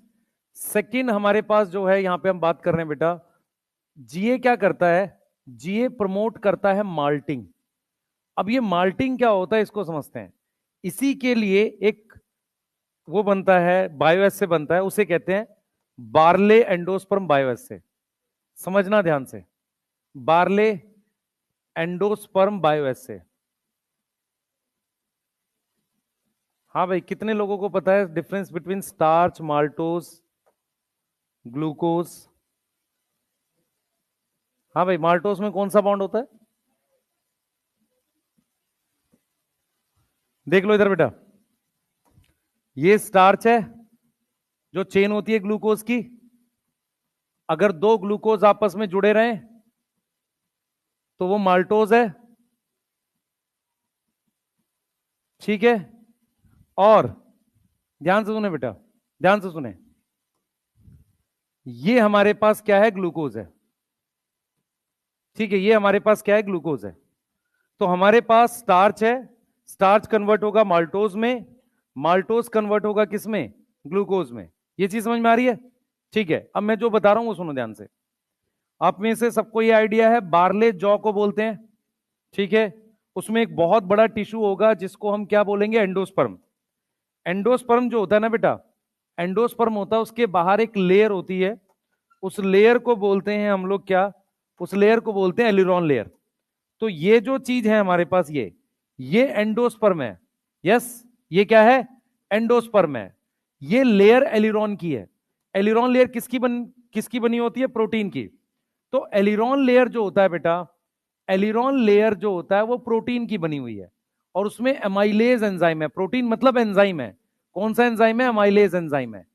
Endosperm में क्या है? स्टार्च। यस। तो जब सीड जर्मिनेट करता है ना, ये एंजाइम एक्टिव होके स्टार्च को डाइजेस्ट करता है, किसमें? माल्टोज में, फिर ग्लूकोज में। ये वाली बात समझ में आ रही है? बोलो। तो हम क्या करते हैं, सुनो, हम ये समझ रहे हैं कि जो अमाइलेज है ना, ध्यान से तो सुनेंगे बेटा, अमाइलेज जो है, अमाइलेज डाइजेस्ट करता है किसको? डाइजेस्ट करता है किसको? स्टार्च को। सही है। अमाइलेज किसको डाइजेस्ट करता है? स्टार्च को। सही है। क्लियर? यस। अब क्या होगा बेटा, ध्यान सुनेंगे। अब हम ये कह रहे हैं बच्चे, सुनो, देखो क्या होता है, जौ जो होती है उसको अल्कोहल बनाने में यूज करते हैं। कैसे यूज करते हैं? जौ बार्ले के बीज को पानी में भिगो देते हैं कुछ टाइम के लिए, अमाइलेज एक्टिव होके क्या करता है? एंडोस्पर्म को डाइजेस्ट करके माल्टोज बना देता है। फिर ग्लूकोज बनने के बाद हम उससे इथेनॉल बना लेते हैं। ये चीज समझ में आ रही है? ठीक है। पर इसमें जब उसको भिगोते हैं ना, तो कुछ दिन तक भिगोना पड़ता है। जीए क्या करता है? अमाइलेज को जल्दी एक्टिव कर सकता है। जीए क्या करेगा? जीए एक्टिवेट कर देगा किसको? अमाइलेज को। अमाइलेज को एक्टिवेट कर देगा, उससे क्या होगा? माल्टोज अर्ली बनेगा, माल्टोज फॉर्म अर्ली। यस, मेरी बात समझ में आ रही है? सही है। माल्टोज कौन सा शुगर होता है? Reducing, non reducing? रिड्यूसिंग। चलो वो भी छोड़ दो, ये समझ में आ रहा है, माल्टोज जल्दी बनेगा। क्लियर है? तो जीए क्या करता है बेटा? बार्ले के एंडोस्पर्म में किसकी कन्वर्जन बढ़ा देता है? स्टार्च की माल्टोज में। मतलब क्या हो रहा है हमारे पास? स्टार्च जो है, स्टार्च जो है कन्वर्ट हो रहा है माल्टोज में। जीए से वो फास्ट हो रहा है, ड्यू टू जीए क्या हो रहा है? वो फास्ट हो रहा है। ये समझ में आ रहा है कि नहीं? बोलो।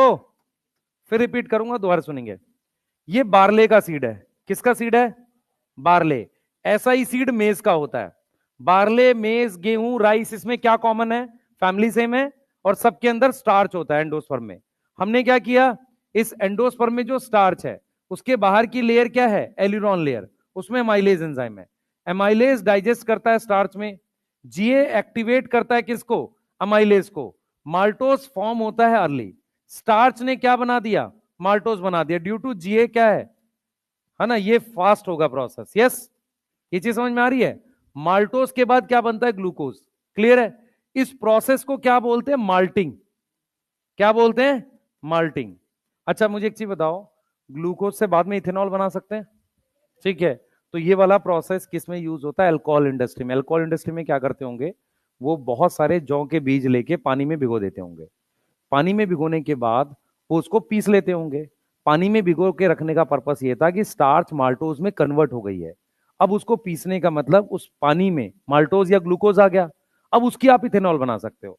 शुगर केन में ऑलरेडी शुगर होती है, सही है, उससे इथेनॉल बना लेते हैं। तो किसी भी फ्रूट से इथेनॉल क्यों बना लेते हैं, कि उसमें शुगर होती है। पर सीड में शुगर नहीं होती, क्या होती है, स्टार्च होती है। तो उसको पहले शुगर में कन्वर्ट करना पड़ेगा। अगर मैं जीए अप्लाई कर देता हूं तो ये प्रोसेस फास्ट हो जाता है। यहां तक कोई डाउट है, बोलो। यहां तक समझ में आ रहा है। तो ये इसके दो बायो एसे हैं। ऑक्सिन का क्या था, कम्युनिटी टेस्ट, ठीक है, क्लियर है, सही है। अब ये ए हो गया, ये बी हो गया, ये फर्स्ट ये सेकंड हो गया। हमने बायो एसे की बात कर ली। अब हम बात करते हैं बेटा इसकी उसकी, प्रिकर्सर याद करो। प्रिकर्सर हमने क्या लिखा था, प्रिकर्सर मैंने लिखा था पहले एसिटाइल को ए, यस, उससे बनेगा टारपीन। टारपीन से क्या बनेगा, क्या बनेगा बताओ,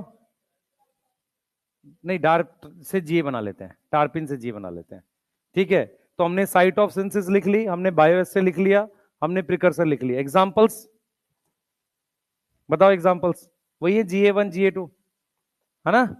एग्जांपल्स में क्या लिखोगे, GA1 GA2 ऐसे करके, क्लियर है, सही है। नोट करो, रोल पढ़ रहे हैं, जल्दी से जल्दी करो बेटा, जल्दी फास्ट।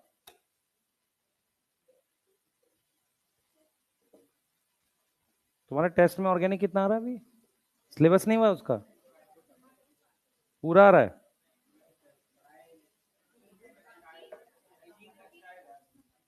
अच्छा,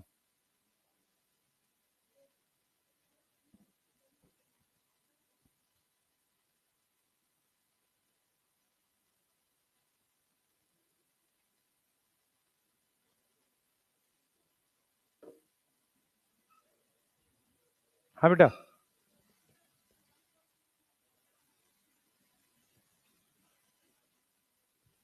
फर्स्ट पॉइंट में एपिकल डोमिनेंस क्यों लिखा मैंने,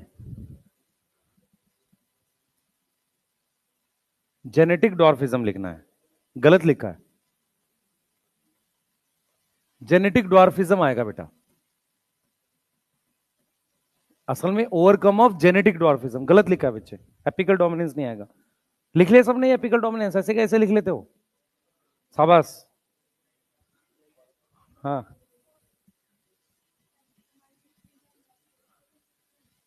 एलिरॉन लेयर में होता है, एमाइलेज नहीं होगा तो स्टार्च कैसे डाइजेस्ट होगा। जब बीज जर्मिनेट करेगा तो स्टार्च से काम नहीं चलेगा, शुगर चाहिए ना। यस,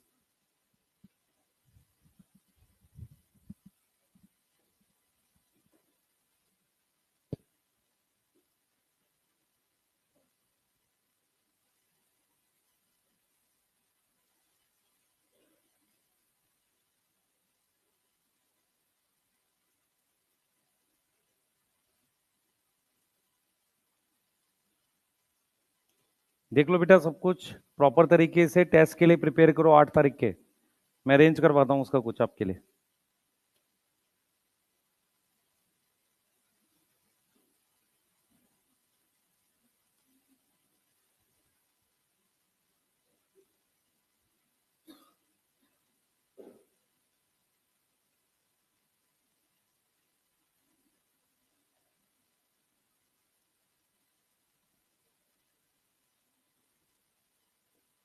तुम लोग कहाँ जा रहे हो भाई,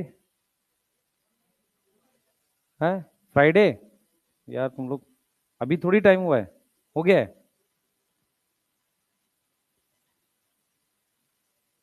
लिख लिया, हाँ।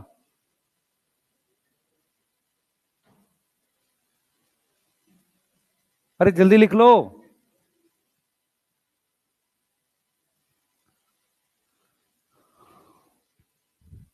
जल्दी लिखो बेटा, जल्दी फास्ट। कुछ समझ में आ रहा माइलेज एंजाइम क्या करता है नहीं?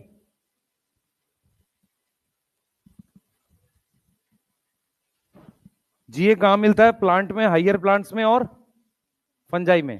ठीक है, आगे करेंगे। जल्दी करो बेटा, इतना टाइम नहीं है।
चलिए आगे करते हैं। यार तुम लोग क्लास है छोड़ा करो, फिर बेटर रहेगा। रोल जीए, ठीक है, करते हैं जल्दी से। नेक्स्ट कर रहे हैं।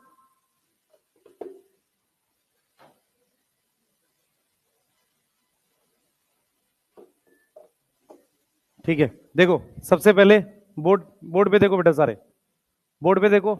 रोल पढ़ रहे हैं हम लोग। बच्चे बोर्ड पे देखो ध्यान से, ध्यान सुनो। क्या कर रहे हो यार? बेटा देखो, मैं फिर बोल रहा हूँ, इजी टॉपिक में मैं छोड़ सकता हूँ अगर आप खुद करने के लिए रेडी हैं तो। पॉइंट क्या मैं बार बार रिपीट कर रहा हूँ, 2 क्वेश्चन आ जाएगा और इजी क्वेश्चन आएगा, लेकिन आपको याद क्यों नहीं रहेगा? क्योंकि आपने समझा नहीं हुआ है। ठीक है, तो पहले रोल पढ़ लेते हैं इसके। सबसे पहले, increase length of axis in grapes. Grapes में हमने लेंथ ऑफ एक्सिस बढ़ा दी। इधर देखो सारे, बोर्ड पे ध्यान दो। इधर देखो बेटा, हमारे पास क्या होता है, ये स्टॉक है या इसका ग्रेप्स का, इसकी लेंथ बढ़ा दी है।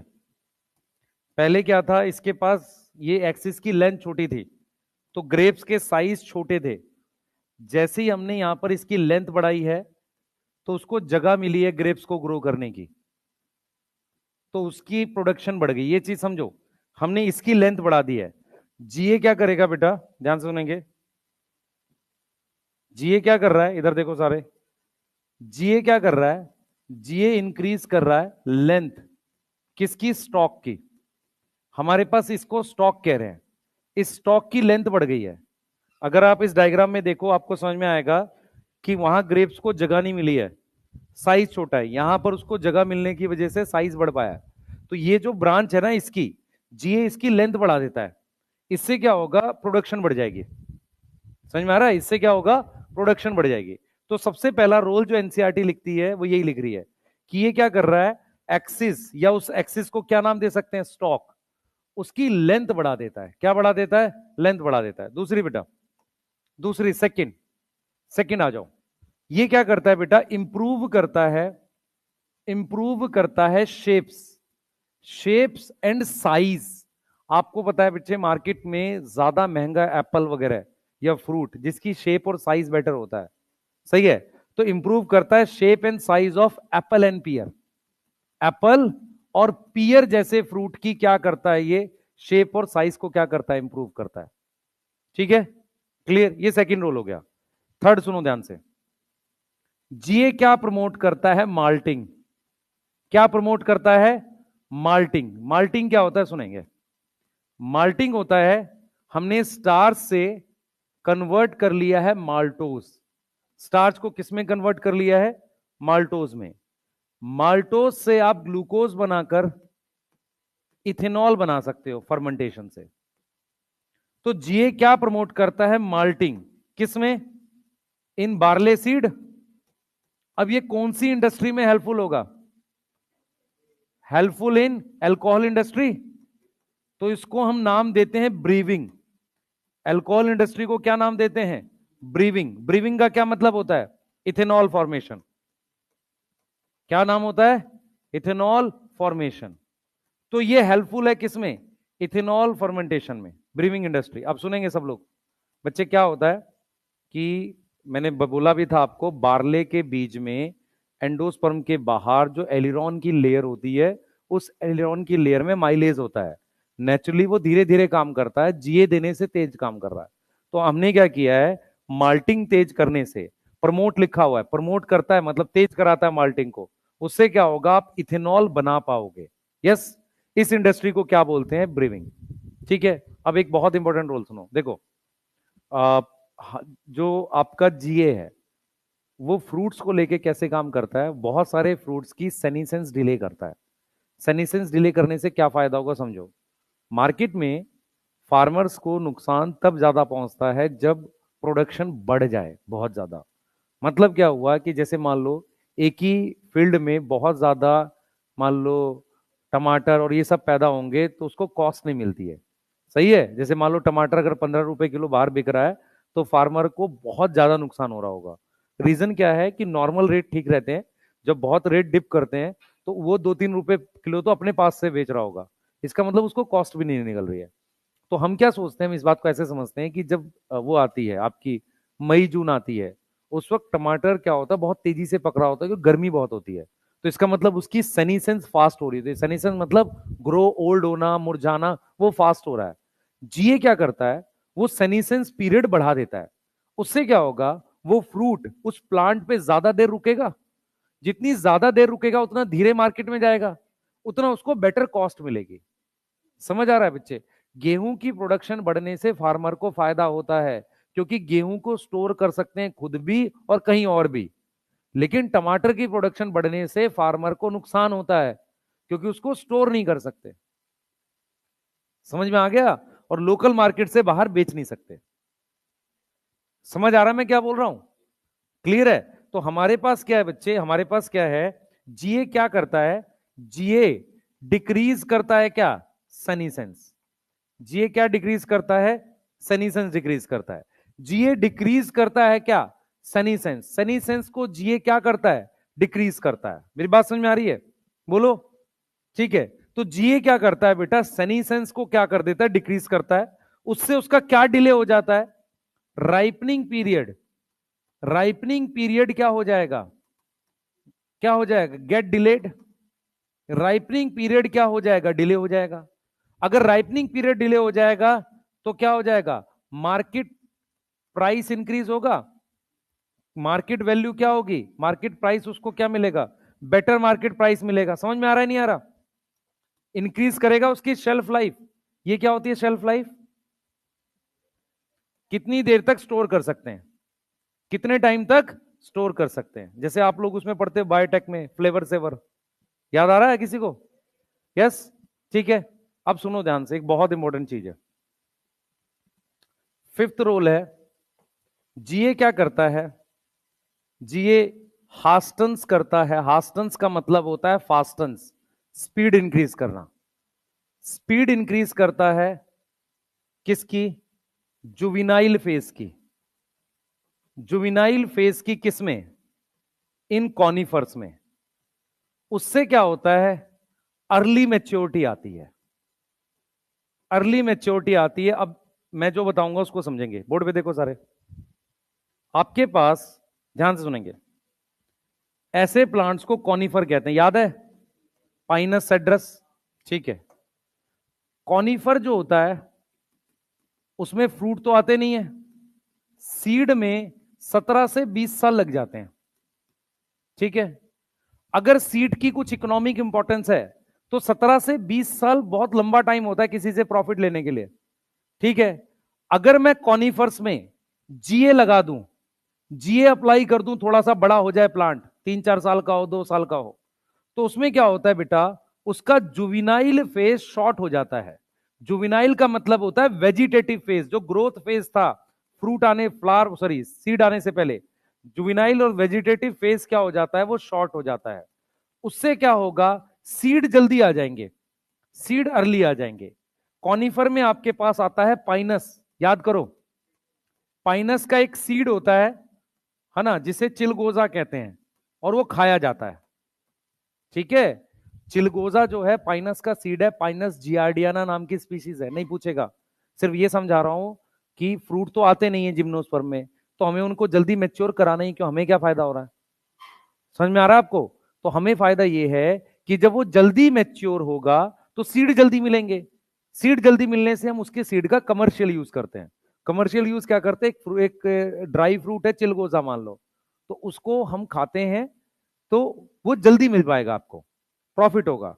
तो इसीलिए क्या लिखा है, जुविनाइल फेज। जुविना जैसे किसी भी प्लांट में क्या होता है, जब पहले ग्रो करता है वेजिटेटिव फेज, फिर रिप्रोडक्टिव फेज आता है, तो ऐसे ही जुविनाइल फेज ही वेजिटेटिव फेज है। और रिप्रोडक्टिव फेज में कोन बनेगा, याद है कोन, कोन में मेगास्पोरेंजियम ओव्यूल जो है सीड बनाएगा, तो वो जल्दी हो जाएगा। इसमें किस में हो जाएगा जल्दी, इसमें।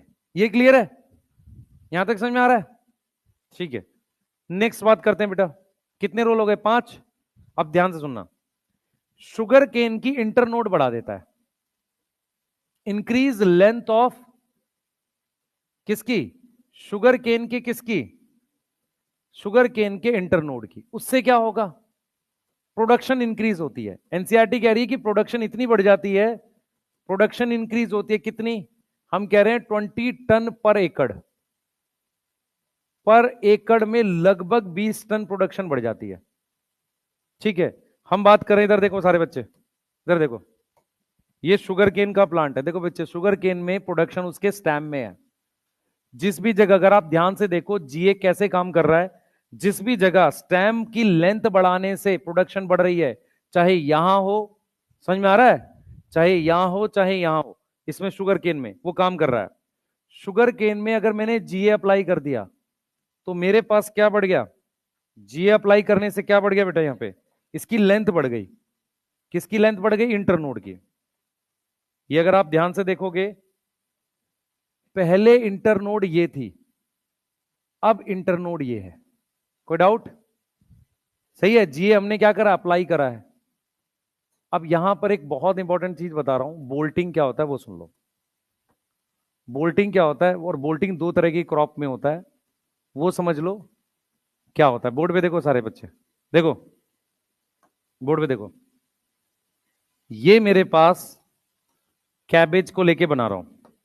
कैबेज में ऐसे बहुत सारी नोड्स होती हैं, वो सारी नोड एक साथ होती हैं, इसीलिए लीफ जो है उसकी कैबेज की बहुत पास पास होती है।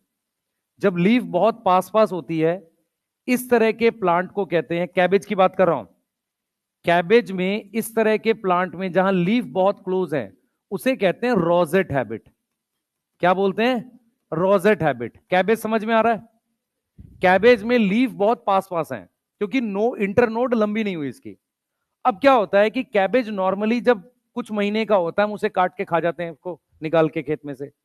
अगर हम उसको कुछ टाइम छोड़ते हैं, तो अगर हम उसको छोड़ते हैं तो उसकी इंटरनोड इलोंगेट होती है। क्या इंटर इलोंगेट होती है, इंटरनोड। अगर इंटरनोड इलोंगेट होगी तो आपको कुछ ऐसा प्लांट दिखने लगेगा कि अब थोड़ा सा इंटरनोड बढ़ गई तो ये दूर दूर हो गए ऐसे, यस, इस तरीके से क्या हो जाएगा, थोड़ा सा ये दूर दूर हो जाएंगे, और लीफ भी इस पे आ गई। ठीक है, कैबेज की लीफ आपको मस्टर्ड जैसी दिखेगी, फैमिली सेम है, याद कर लो। याद आया किसी को, ब्रासिकेसी है। हाँ, उसके बाद इसमें फ्लावर आ जाता है कैबेज में, उसके बाद क्या आ जाता है, कैबेज में क्या आ जाता है, फ्लावर आ जाते हैं। तो ये हमारे पास क्या हो गई, लीफ हो गई, ये हमारे पास क्या हो गई, लीफ हो गई। ठीक है, ये हमारे पास क्या हो गई, लीफ हो गई, ये फ्लावर आ गया। ठीक है, ये क्या आ गया, फ्लावर आ गया, और ये हमारे पास क्या है, लीफ है। कोई डाउट है? सही है। तो व्हाट इज बोल्टिंग, बोल्टिंग किसे कहते हैं, देखो, बोल्टिंग का सीधा मतलब है इंटरनोड इलोंगेशन, उसके बाद फ्लारिंग, फॉलोड बाय फ्लारिंग। क्या करा हमने? फ्लावरिंग ला दी, उसको बोल्टिंग कहते हैं। बोल्टिंग का मतलब है इंटरनोड इलोंगेट करके हम क्या ले आए? फ्लावरिंग। आपने देखा होगा कैबेज ऐसा बन जाता है, कुछ टाइम के बाद ऐसा बन जाएगा और फिर उसमें फूल भी आएंगे। समझ में आ रहा है? क्लियर? तो उसको हम क्या बोलते हैं बेटा? बोल्टिंग बोलते हैं। उसको हम क्या बोलते हैं? बोल्टिंग बोलते हैं। तो हमने क्या किया है? हमने क्या किया है? ये इंटरनोड इलोंगेट किया है, उसके बाद उसमें क्या लाया है? फ्लावरिंग लाया है। उसको हमने क्या नाम दिया है? बोल्टिंग का नाम दिया। कोई डाउट है इस बात में? बोलो। ठीक है। अब जीए क्या करता है इसमें? इसकी स्पीड बढ़ा देता है। जीए का क्या रोल है? तो जीए क्या करेगा? जीए इंक्रीज बोल्टिंग। और किसमें कर रहा है? रोजेट हैबिट में। Plant with rosette habit. अब ये रोजेट हैबिट वाले कौन से हैं? कैबेज। यस, जिसकी लीफ बहुत पास पास है। रोजेट हैबिट का मतलब समझ में आ रहा है? जिसकी लीफ आपस में क्या क्या है? पास पास है। ठीक है, नोट करो एक बार जल्दी से बेटा। ऑक्सिन के 7 रोल थे, 7 ही इसी के हैं। ठीक है, 7 रोल इसके भी हैं और प्रॉपर एनसीईआरटी में यही लिखे हैं। ठीक है, पूछो, कोई कुछ पूछ रहा है?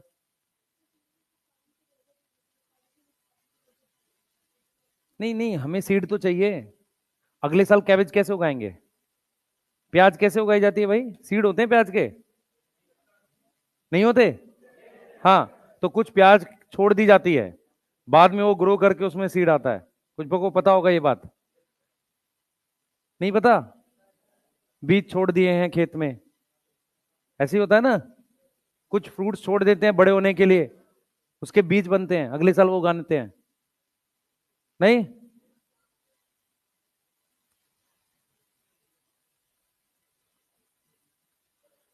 कुछ समझदार होते हैं, उसको खेत में से काट के ले आते हैं कि बहुत बड़ा हो गया था पापा, देखो हम काट लाए।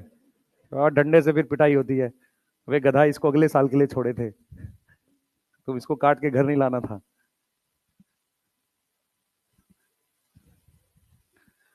प्याज भी एक साल छोड़ देते हैं उसको, उसका फ्लावर आता है नया, अगले साल कैसे उगाएंगे उसे?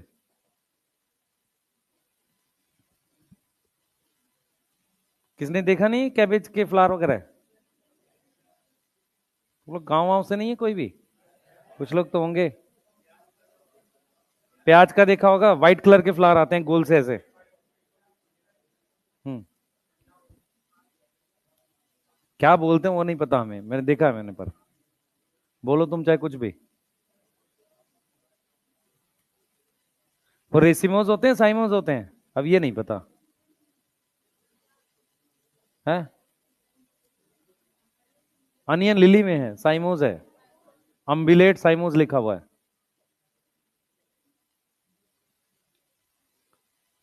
तुम्हें बोला था ना, कैसा दिखता है वो नहीं सोचना, याद रखना बस। पहली दो फैमिली रेसिमोस, बाकी की साइमोस दो। ठीक है, इसमें भी देख लो, तुम्हें ये आराम से दिख जाएगा। नीचे ओल्ड फ्लावर है, ऊपर यंग फ्लावर है। दिख रहा है किसी को? जल्दी बनाओ, ये वाला लिखो पहले। 7 रोल हैं, जिन्होंने लिख लिया याद कर लो। 7 ऑक्सिन के हैं, 7 इसके हैं। ये वो टॉपिक्स होते हैं जिनके रोल जल्दी याद कर लिया करो। ये समझने का इसमें है थोड़ा बहुत, पर याद भी रखना है। कौन सा हार्मोन माल्टिंग प्रमोट करता है? जी। ठीक है। यस।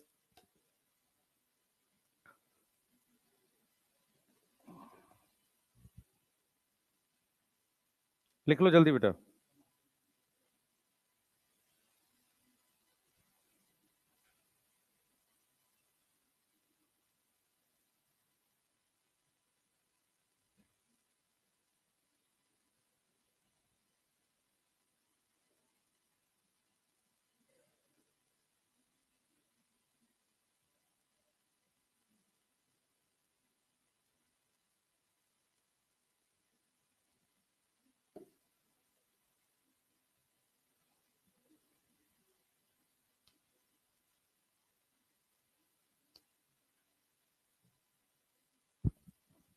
लिख ले बेटा। हम्म, चलो ये वाला लिख लो। चेंज करूं? कोई लिख रहा है अभी? चलो इसको लिखो, ये लिख लो, एक्सप्लेनेशंस काम आएंगी आपको।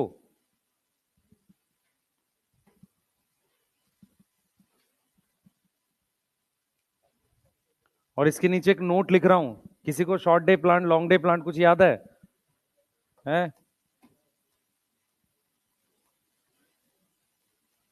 जीए जो है प्रमोट करता है फ्लावरिंग। इन एलडीपी का मतलब होता है लॉन्ग डे प्लांट। ठीक। उसके अलावा जीए प्रमोट करता है वर्नलाइजेशन। टॉपिक कट गए हैं पर उसका हार्मोन का रोल है ये। किसी को ये याद है कि कौन सा हार्मोन स्टोमेटा बंद करता है? Abscisic acid. कोई ऐसा है जो प्रमोट करता है खुलने स्टोमेटा? खोज के लाना कल, देखें किसको पता चल रहा है। कोई ऐसा हार्मोन है जो एब्सिसिक एसिड के अगेंस्ट काम करता है स्टोमेटा ओपनिंग में? किसी को भी बताओ। नहीं? अब तुक्के मारोगे, चार नाम है। ए भी है, वो तो सी डोरमेंसी के लिए। हाँ बोल दो सारे, क्या फर्क पड़ रहा है। हाँ चार बचे हैं, उसमें से एक हट गया, जी है, तीन बच गए।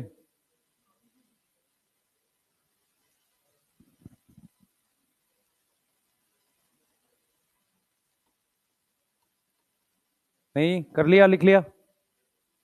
एनसीईआरटी पढ़ो जिन्होंने लिख लिया, खाली बैठे हैं। खाली मत बैठा करो, घर से मटर ले आया करो, छील लिया करो। क्यों टाइम खराब करते हो, है ना, सब्जी ले आया करो। हाँ कुछ तो काम कर लो, ताकि तुम्हें हैबिट रहे कि गवर्नमेंट ऑफिसर बन गए तो वहां जाके अपना स्वेटर बना लिया या कुछ और काम कर लिया, जीरो काटा खेल लिया।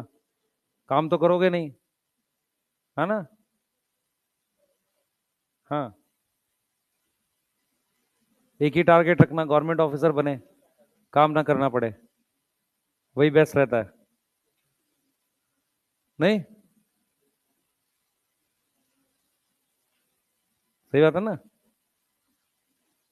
हाँ एकदम बढ़िया गाड़ी हो और उस पर सफेद रंग का तौलिया लगा के, पता नहीं तौलिया क्यों लगा रहे हैं। तो कैब में देखते हैं ना हम लोग, तौलिया लगा के बैठा रहता है, कहता है सर अच्छा लगता है। मैं कही मच्छर भी तो है इसमें, इनको कौन निकालेगा? ये अच्छे लग रहे हैं तुम्हें? एकदम रॉयल लगता है नहीं? हाँ। 20 साल पुरानी गाड़ी है, तौलिया लगाया हुआ उसमें समझ ही नहीं आ रहा है बेटा।